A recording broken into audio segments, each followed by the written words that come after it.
The phone buzzed against my nightstand at 3:47 a.m. Singapore time, dragging me from the first decent sleep I'd had in weeks. 43 missed calls. All from the same number I hadn't answered in 7 years. Tessa. I stared at the screen, watching her name flash like a neon sign in a dive bar window. My wife, ex-wife technically, though we'd never bothered with the paperwork. Just another loose end in the wreckage of what used to be my life. The calls kept coming, every 30 seconds like clockwork, desperate, frantic. I poured myself 3 fingers of bourbon and settled into my leather chair, watching the Singapore skyline glitter through floor-to-ceiling windows. My condo was minimalist perfection, all clean lines and empty spaces. Nothing like the cluttered mansion I'd shared with Tessa back in California, where every surface showcased some trophy or award celebrating her genius in building our skincare empire. Our empire. Right? The irony wasn't lost on me that she'd be calling now, just as the morning news was probably breaking the story back home. I'd been waiting 7 years for this moment, planning every detail while she basked in the glory of running a company built with my family's money. My inheritance had been substantial. Old California real estate money that my grandfather had accumulated over decades. $32 million that I'd foolishly invested in Tessa's vision of luxury skincare for the discerning woman. She had the chemistry background, the marketing savvy, the connections. I had the capital. What I didn't have was the foresight to see Frank coming. Frank Morrison, Tessa's father, had been a mid-level executive at 3 different companies before getting forced out of each one. Failure seemed to follow him like a bad cologne, but he had one talent: manipulation. Within 6 months of our company's launch, he'd wormed his way onto our board as an advisor. "Garrett's a smart investor," I remembered him saying during one early meeting, his voice dripping with condescension. "But let's be honest, he's just the checkbook here. The real brains behind this operation is my daughter." I should have fired him on the spot. Instead, I let it slide, thinking family harmony mattered more than my pride. Biggest mistake of my life. The phone buzzed again. This time, a text message appeared. "Garrett, please. We need to talk. It's urgent. Everything's falling apart." I almost laughed. Everything was falling apart, all right. Just not the way she thought. 7 years ago, I'd been living the American dream. 37 years old, married to a brilliant woman, running a company that was revolutionizing the luxury skincare market. Our flagship product, Renewal Serum, was flying off shelves at Nordstrom and Saks. We had celebrity endorsements, magazine features, and a waiting list 3 months long. What I didn't know was that Frank had been systematically poisoning the board against me. "Garrett doesn't understand the beauty industry," he'd whisper during private conversations. "He's a venture capitalist trying to play cosmetics executive. Tessa's the visionary here." The bylaws of our company included a clause that I'd stupidly agreed to during incorporation. Any board member could be removed by a 2/3 majority vote if deemed detrimental to company operations. It was supposed to be protection against rogue investors or incompetent executives. Instead, it became the weapon Frank used to destroy me. The night before the vote, Tessa and I had dinner at our usual spot, a trendy restaurant in Beverly Hills where the waiters knew our order by heart. She was distant, checking her phone constantly, barely touching her food. "Everything okay?" I asked, reaching across the table to touch her hand. She pulled away. "Just work stuff. You wouldn't understand." That should have been my first real warning. We'd built this company together, stayed up countless nights perfecting formulations and marketing strategies. When had I become someone who wouldn't understand our own business? "Try me," I said. Tessa's green eyes, the same ones that had captivated me during our first meeting at a Stanford alumni event, looked right through me. "The board thinks you're holding us back, Garrett. Your conservative approach to expansion, Your reluctance to take on debt, your obsession with maintaining control over every decision. We could be 10 times bigger if you'd just step aside and let the people who understand this industry run things. The people who understand this industry? I repeated slowly. You mean Frank? My father has 40 years of business experience. Your father has 40 years of getting fired from businesses. Her face hardened. At least he understands that sometimes you have to take risks to achieve greatness. All you care about is protecting your investment. My investment? Tessa, I put my entire inheritance into this company. Everything my family built over 3 generations. If that's not taking a risk, what is? She stood up, tossing her napkin onto her untouched plate. Maybe that's the problem. You see this as your company because you provided the money. But money is just money, Garrett. Vision is what creates empires. I watched her walk away, her heels clicking against the marble floor like a countdown timer. I should have known then that the vote was just a formality. The real decision had already been made. The boardroom at Morrison Beauty, yes, they'd changed the name from Chen Morrison Beauty to just Morrison Beauty 6 months earlier, another red flag I'd ignored, felt like a courtroom the next morning. Frank sat at the head of the table like a judge, his silver hair perfectly styled, his suit expensive enough to hide the fact that he'd never actually earned the money to buy it. Tessa wouldn't meet my eyes. She'd positioned herself between 2 other board members, creating a physical barrier between us that felt symbolic of everything wrong with our marriage.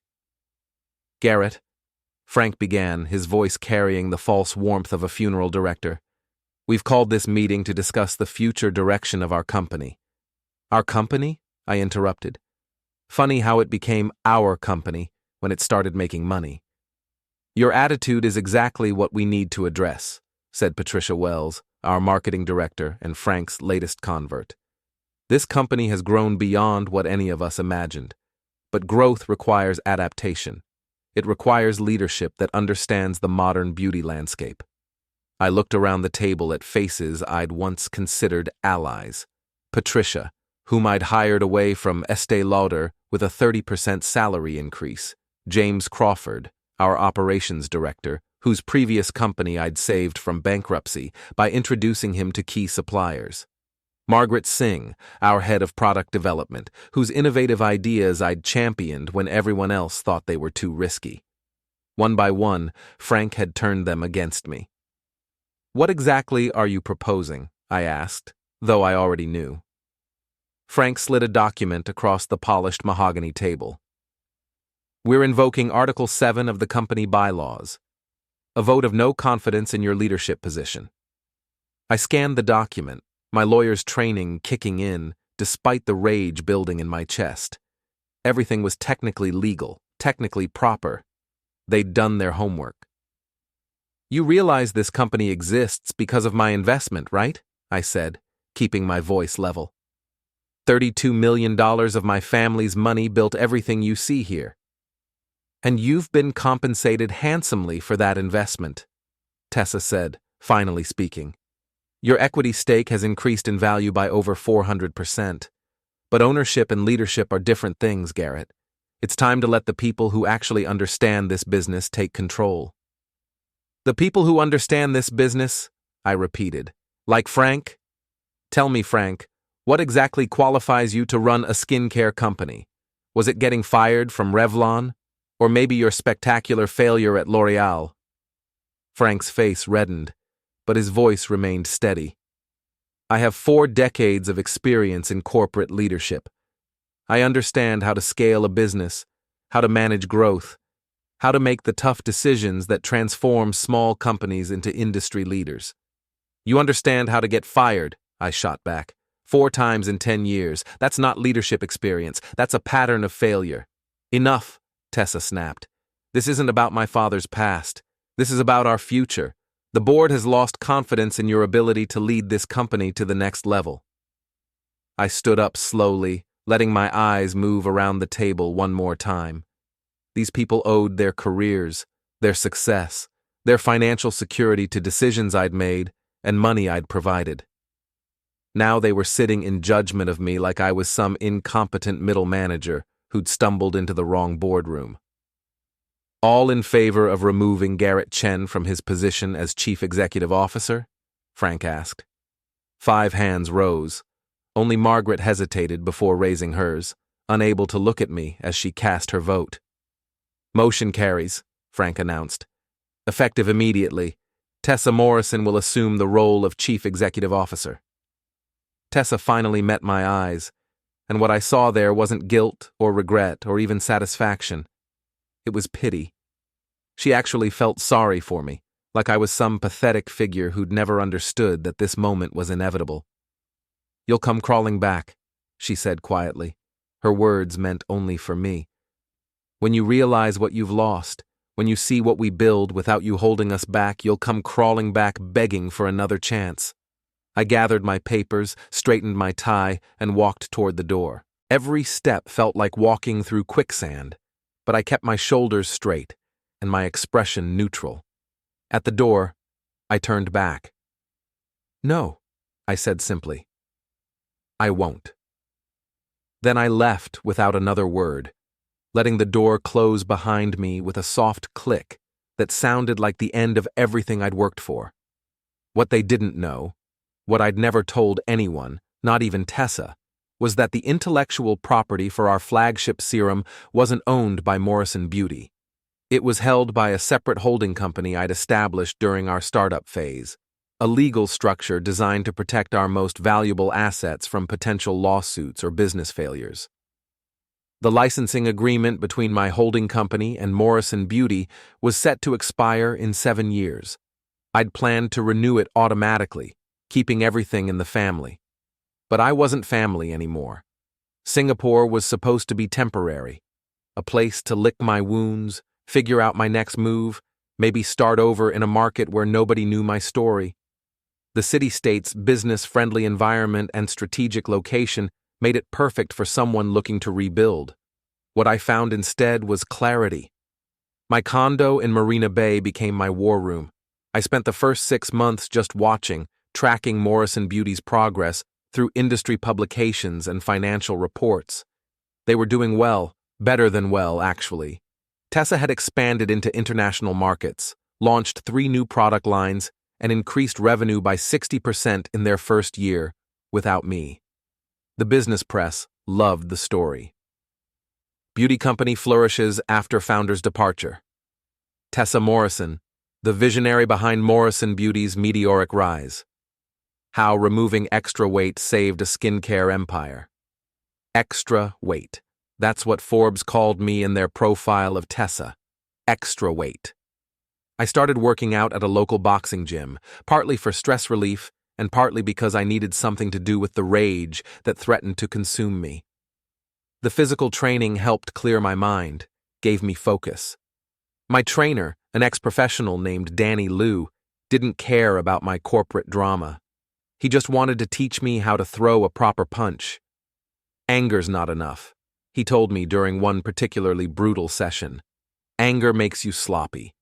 You want to hurt someone, you need to be smart about it, patient, precise. He was talking about boxing, but the lesson applied to everything. By year 2, I'd started my own consulting firm, helping Asian companies navigate American markets. It was profitable work, and it kept me connected to the business world while I planned my real project. The patents. Morrison Beauty's success was built on 3 core formulations, all developed during my tenure as CEO.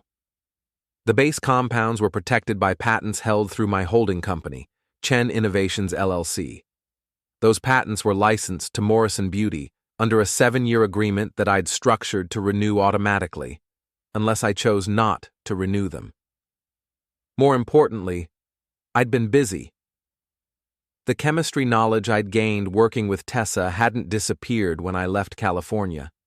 I'd been developing new formulations, improvements on our original work, filing patents throughout Asia and Europe. By year 3, I held intellectual property rights to skincare technology that was at least 2 generations ahead of anything Morrison Beauty was using. I could have launched my own competing brand, but that wasn't the point. This wasn't about building something new. This was about destroying something old. The first phase of my plan launched in year 4. I started reaching out to Morrison Beauty's suppliers, offering exclusive contracts for my consulting clients. Nothing illegal, nothing unethical, just business. But those suppliers had been working with me long before they'd ever heard of Morrison Beauty. When I offered them better terms and larger orders, they listened. Phase 2 involved their retail partners. I introduced several Asian beauty brands to American department stores, brands that offered similar products at lower price points. Market competition, pure and simple. Phase 3 was the most delicate. I began building relationships with beauty industry journalists and analysts, providing them with market insights and trend predictions. I never mentioned Morrison Beauty directly, but I didn't need to. When you're seen as an expert in the field, your opinions carry weight. By year 5, Morrison Beauty's growth had stagnated. They were still profitable, still successful, but the explosive expansion had slowed. Industry analysts were starting to question whether their products were worth the premium pricing. Competitors were eating into their market share. Tessa had started appearing on business news shows, defending the company's strategy and explaining temporary market fluctuations. She looked older, more stressed. The confident woman who'd dismissed me from the boardroom was showing cracks. Frank, meanwhile, had been promoted to chairman of the board. His LinkedIn profile boasted about transforming a small startup into a major industry player, conveniently omitting the fact that the startup had been built with my money and my risk. I watched it all from Singapore, patient as a spider in its web. Year 6 brought the first real crisis. Morrison Beauty's flagship product, Renewal Serum, was facing serious competition from 3 different companies offering similar formulations at half the price. Sales dropped 20% in the first quarter. Tessa's response was predictable. She tried to innovate. The company spent millions developing new products, new formulations, new marketing campaigns. What they didn't realize was that they were working with 7-year-old technology, trying to compete against innovations that had moved far beyond their capabilities. I received updates through my network of industry contacts. Morrison Beauty was burning through cash reserves, taking on debt to fund research and development that was doomed to fail. They were trying to catch up to a race they didn't even know they were running. The calls started in year 7. My phone buzzed again. Another call from Tessa, the 15th in the past hour. I let it go to voicemail, then played the message on speaker while I made breakfast. "Garrett, I know you're there. Please, just pick up the phone. We need to talk about the licensing agreement. There has to be some kind of mistake with the renewal notice. Call me back." No mistake. The certified letter had been delivered to Morrison Beauty's headquarters exactly 30 days ago, as required by our original contract. Chen Innovations LLC would not be renewing the licensing agreement for the core patents underlying Morrison Beauty's product line. Effective immediately upon expiration, Morrison Beauty was prohibited from manufacturing or selling any products containing the protected formulations. They had 72 hours. I'd timed it perfectly.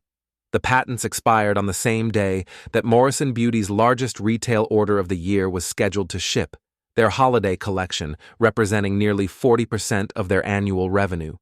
Without the ability to manufacture their core products, they couldn't fulfill the order.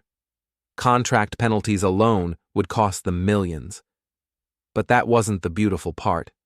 The beautiful part was what came next. I picked up my phone and dialed a number I'd memorized years ago. "Morrison Beauty, this is Jennifer." "Jennifer, this is Garrett Chen. I need to speak with Tessa Morrison immediately." A pause. "Mr. Chen, hold on, please." The hold music was some generic jazz instrumental that probably cost them $50 from a stock music library.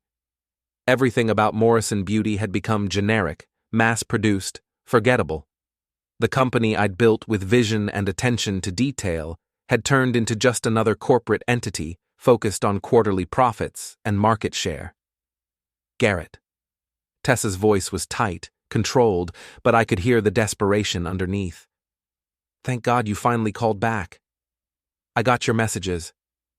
We need to talk about the licensing agreement. There's been some kind of misunderstanding. No misunderstanding. The agreement expires in 72 hours. I'm choosing not to renew. Silence. I could picture her in the CEO office that used to be mine, staring out the window at the parking lot where my Tesla used to sit in the space marked "Reserved for CEO." Garrett, you can't be serious. Those patents cover our entire product line. Without them, we can't manufacture anything. I'm aware. This is extortion. This is business, Tessa. The same kind of business you and Frank taught me when you voted me out of the company I built with my family's money. That was different. That was about leadership, about taking the company in a new direction. And this is about intellectual property rights. I own the patents. You need to license them to continue operations. I'm choosing not to grant that license. Another pause. When she spoke again, her voice had changed.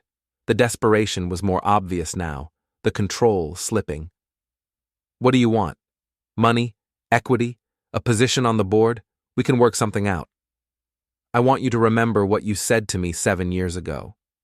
Garrett, please, we can fix this. Whatever went wrong between us, whatever mistakes were made, we can fix this. You told me I'd come crawling back. You said I'd realize what I'd lost and beg for another chance. I was angry. I said things I didn't mean. No, Tessa, you meant every word. You and Frank both. You thought I was extra weight, remember? Just the checkbook. Well, here's what extra weight looks like when it decides to stop supporting the structure. I hung up. The phone rang again immediately. I turned it off. Outside my window, Singapore was waking up. Early morning joggers traced paths along Marina Bay. Office workers grabbed coffee from street vendors. The city hummed with the energy of 8 million people starting another day. Life went on, indifferent to the corporate drama playing out in phone calls between continents. I showered, dressed in my best suit, and headed to my lawyer's office. There was still work to do. The news broke on a Tuesday morning. Morrison Beauty faces manufacturing crisis as key patents expire. Within hours, the story had spread across every business publication and beauty industry blog. I was in my lawyer's office in Singapore when the first wave of coverage hit. David Tan, my attorney, had been helping me structure the next phase of my plan for the past 6 months. He was thorough, methodical, and completely uninterested in the emotional aspects of my situation. Perfect for what I needed.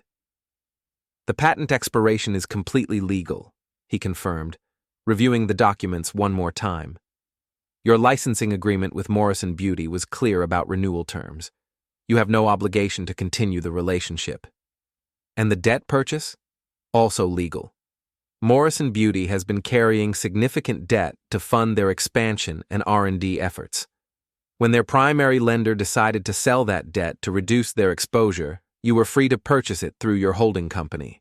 They now owe you approximately $18 million. $18 million. Almost exactly what my equity stake in Morrison Beauty would have been worth if they hadn't forced me out. The irony was delicious. Timeline? I asked. The debt purchase finalizes tomorrow. You'll have full creditor rights as of Thursday morning, California time. My phone had been buzzing constantly since I'd turned it back on. Missed calls from Tessa, Frank, several board members, even some reporters who'd somehow gotten my number. I ignored them all. Instead, I called my old friend Marcus Webb, now a senior partner at the investment firm that had originally recommended me for Morrison Beauty's board. Marcus had stayed neutral during the coup, claiming he didn't want to get involved in family drama. Today, his neutrality was about to pay dividends. Garrett, Jesus, I've been trying to reach you for hours. What the hell is happening with Morrison Beauty? Business, Marcus, just business. The patents, the manufacturing shutdown, the debt crisis, this is nuclear. Tessa's been calling everyone, trying to put together an emergency financing package. How's that going for her? Not well. Nobody wants to touch them right now. The patent situation makes them uninvestable until they can secure new formulations, and that could take years. Plus, there are rumors about their debt situation getting worse. What kind of rumors? Word is that their primary creditor sold the debt to a private investor. If that's true, and if the new creditor decides to call in the loans. Marcus paused. Garrett, please tell me you're not the private investor. I'm not the private investor, I said. Chen Innovations LLC is the private investor. Silence. Garrett, what are you doing? I'm collecting on an investment. 7 years ago, I put $32 million into a company that promised me partnership, respect, and shared success. Instead, I got betrayal, humiliation, and exile. Now I'm collecting what's owed to me. This isn't collection, this is destruction. You're going to bankrupt them. They bankrupted me first. They just didn't take my money when they did it. I hung up and turned my phone off again. The next 48 hours were going to be crucial, and I couldn't afford any distractions. By Wednesday evening, Morrison Beauty's stock price had dropped 60%. Trading was halted twice due to volatility. Emergency board meetings were being called. The business press was calling it one of the most dramatic corporate collapses in beauty industry history. Thursday morning, I made my final call. Morrison Beauty, please hold. The receptionist didn't even wait for me to speak before putting me on hold. They were clearly overwhelmed, probably fielding calls from creditors, investors, reporters, and lawyers all day long. When someone finally picked up, it wasn't Jennifer. This is Frank Morrison. Perfect. Frank, this is Garrett Chen. I think we need to have a conversation. You snake, you're destroying everything we built. Everything I built, Frank. With my money, my risk, my vision, you just managed to steal it for a few years. We made that company successful. We took it to levels you never could have achieved. You took it to bankruptcy, Frank. As of this morning, Chen Innovations LLC owns $18 million of Morrison Beauty's debt. That's more than the company's current market value. Silence. I'm calling in the debt. All of it. Immediately. You can't do that. We have payment schedules, negotiated terms. I'm the creditor now, Frank. I can restructure the terms however I want. And what I want is full payment within 30 days, or I start seizing assets. Garrett, please. Let's talk about this like reasonable people. Come back to California. We'll sit down, work out a deal that makes sense for everyone. A deal that makes sense for everyone? I laughed. Like the deal where you voted me out of my own company? Like the deal where Tessa told me I'd come crawling back? That was business. This is personal. No, Frank, that was personal. This is business. I could hear voices in the background, urgent conversations and ringing phones. The Morrison Beauty headquarters was probably chaos. What do you want? Frank asked finally. Money? Control? Revenge? What's it going to take to end this? I want you to understand something, Frank. 7 years ago, you convinced your daughter and my board that I was extra weight, just the checkbook, someone who didn't understand the business and was holding everyone back. Garrett, you were right about one thing. I didn't understand the business. I thought business was about partnership, loyalty, building something together. You taught me that business is about power, about taking what you want from people who are too trusting to stop you. So, what happens now? Now you get to experience what it feels like to lose everything you've worked for. The company will be liquidated to pay the debt. The Morrison Beauty name, the formulations you've been using, the customer lists, the supplier relationships, all of it gets sold to the highest bidder. And who do you think the highest bidder will be? Chen Innovations LLC has submitted a comprehensive bid for all assets. We're prepared to pay fair market value. The irony was perfect. I would buy back my own company, restructured and renamed, free of the people who'd betrayed me. Everything they'd built on the foundation of my investment would become mine again. You're insane, Frank said. You're destroying hundreds of jobs, millions of dollars in shareholder value, years of work. I'm destroying a company that was built on betrayal and theft. The jobs will transfer to the new entity. The shareholders took their profits during the good years. And the years of work? I paused. Those were my years, Frank. My work, my vision, my money. You just borrowed it for a while. Tessa wants to talk to you. I'm sure she does. She's right here. Please, just give her 5 minutes. I could hear the phone being passed, whispered conversations, then Tessa's voice. Garrett, it's me. She sounded exhausted, defeated. 7 years of running a company, making hard decisions, dealing with the pressure of leadership had worn her down. The confident woman who dismissed me from the boardroom was gone. Hello, Tessa. I know you hate me. I know you think we destroyed your life. But please, think about what you're doing. This company employs 200 people. They have families, mortgages, kids in college. Whatever anger you have toward me and my father, don't take it out on them. The employees will be fine. Chen Innovations plans to maintain current staffing levels. Under your control. Under my control. So this was all about getting back what you think was stolen from you. No, Tessa. This was about teaching you the difference between ownership and leadership. A long pause. I'm sorry, she said finally. I'm sorry for what we did to you. I'm sorry for the things I said. I'm sorry for not standing up to my father when I knew he was wrong. Are you? Yes, I am. We were wrong. You built something beautiful, and we destroyed it because we were greedy and stupid and arrogant. You're right, you were. So what now? Do you want me to beg? Do you want me to crawl back like you said I would? Fine, I'm begging you, please don't destroy everything we built together. We didn't build it together, Tessa. I built it, and you took it away from me. Now I'm taking it back. Garrett. I hung up. 3 hours later, Chen Innovations LLC filed papers to begin immediate asset seizure proceedings against Morrison Beauty. By the end of the week, the company that had been built with my family's money, stolen through boardroom politics, and run into the ground by people who thought they were smarter than me, would cease to exist. But I wasn't done yet. The Morrison Beauty headquarters looked smaller than I remembered. 7 years in Singapore had given me perspective on a lot of things, including the modest 3-story building in Irvine that had once seemed like the center of the universe. I'd flown back to California for the final asset liquidation meeting. Legally, I didn't need to be there. My lawyers could have handled everything remotely, but some things require a personal touch. The parking lot was nearly empty. Most of the staff had been laid off when the company declared bankruptcy 2 weeks earlier. Only essential personnel remained to oversee the transition. Inside, the reception area that had once buzzed with activity was quiet. The awards and magazine covers featuring Tessa had been removed from the walls, leaving behind pale rectangles where they'd hung for years. Jennifer was gone, laid off in the first round of cuts.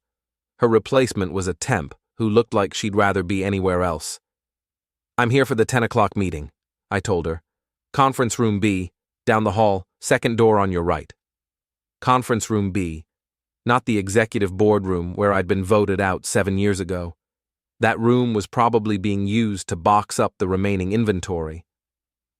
Frank was already there when I arrived, sitting alone at a small table with a stack of papers in front of him. He'd aged badly.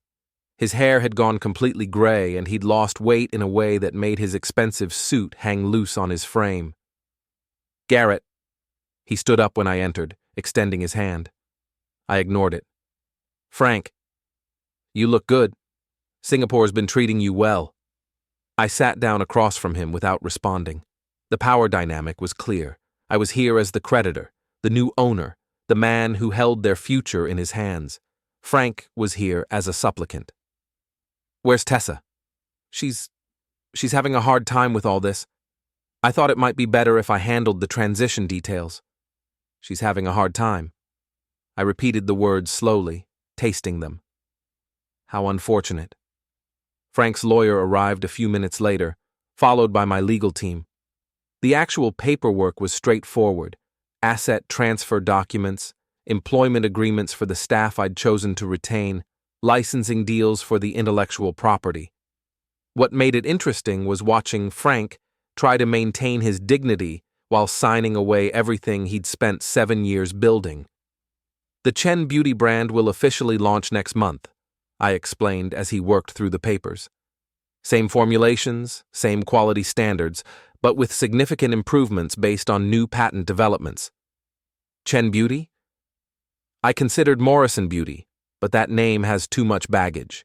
Bad management decisions, declining market share, bankruptcy, not the brand image I want to project. Frank's hand tightened around his pen, but he kept signing. The existing customer database will transfer to the new company. Supplier relationships will continue under new contracts. The Irvine facility will remain operational. And the staff?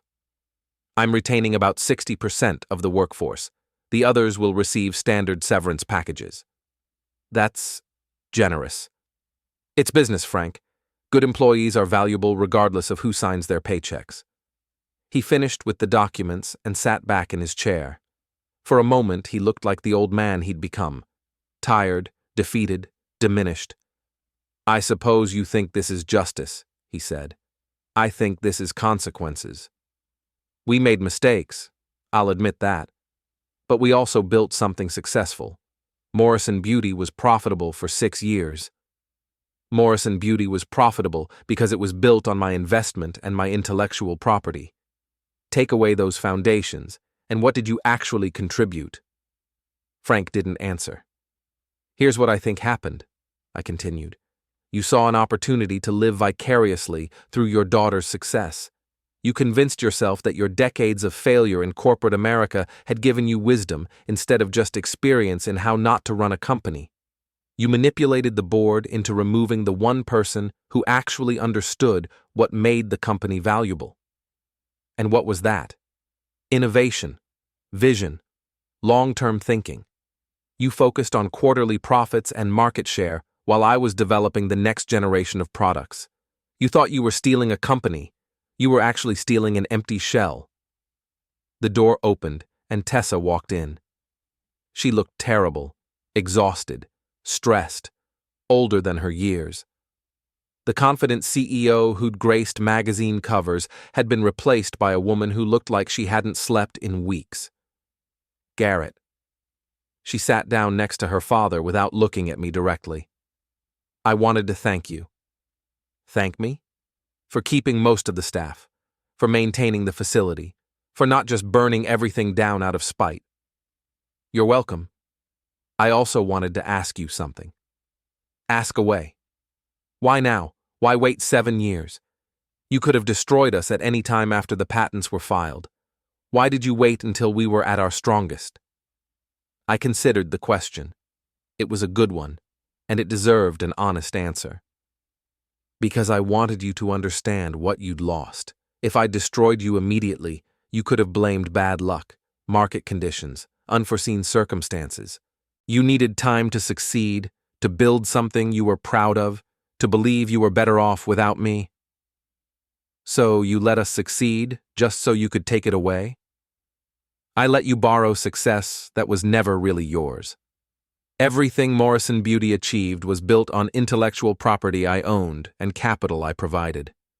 You were managing my assets and calling it your vision. Tessa finally looked at me directly. Her green eyes were still beautiful, but they held a sadness that hadn't been there 7 years ago. Do you hate me? She asked. No. Do you love me? No. Then what is this? What are we to each other now? I thought about that for a moment. What were we? Ex-spouses who'd never divorced, former business partners, 2 people who'd once shared a vision and then destroyed each other pursuing it. We're strangers, Tessa. We're 2 people who used to know each other a long time ago. She nodded slowly, accepting the finality of it. The house is in foreclosure, she said quietly. I'll be moving back in with my father until I can figure out what's next. I'm sorry to hear that. Are you? I'm sorry that it came to this. I'm sorry that we couldn't find a way to work together. I'm sorry that your father poisoned our partnership and our marriage, but I'm not sorry that you're facing the consequences of the choices you made." Frank stood up abruptly. "This is enough. We've signed your papers, transferred your assets, acknowledged your victory. What more do you want?" "I want you to remember this feeling, Frank. I want you to remember what it's like to lose everything you've worked for because someone more powerful decided you were in their way. You've made your point. Have I?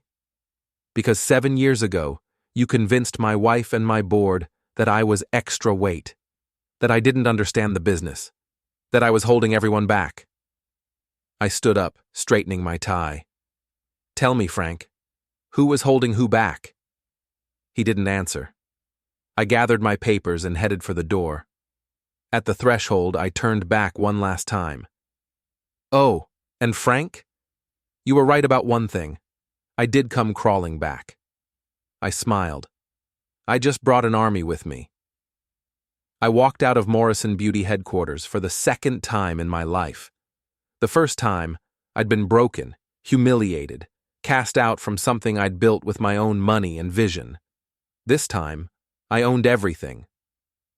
The California sun was warm on my face as I got into my rental car. In 3 weeks, I'd be back to oversee the official launch of Chen Beauty. In 6 months, I'd probably move back to California permanently to run the company I'd bought back from the people who'd stolen it. But today, I was going back to Singapore. I had a flight to catch, a life to pack up, and a future to plan. 7 years ago, Tessa had told me I'd come crawling back. She'd been wrong about the crawling part, but she'd been absolutely right about the coming back.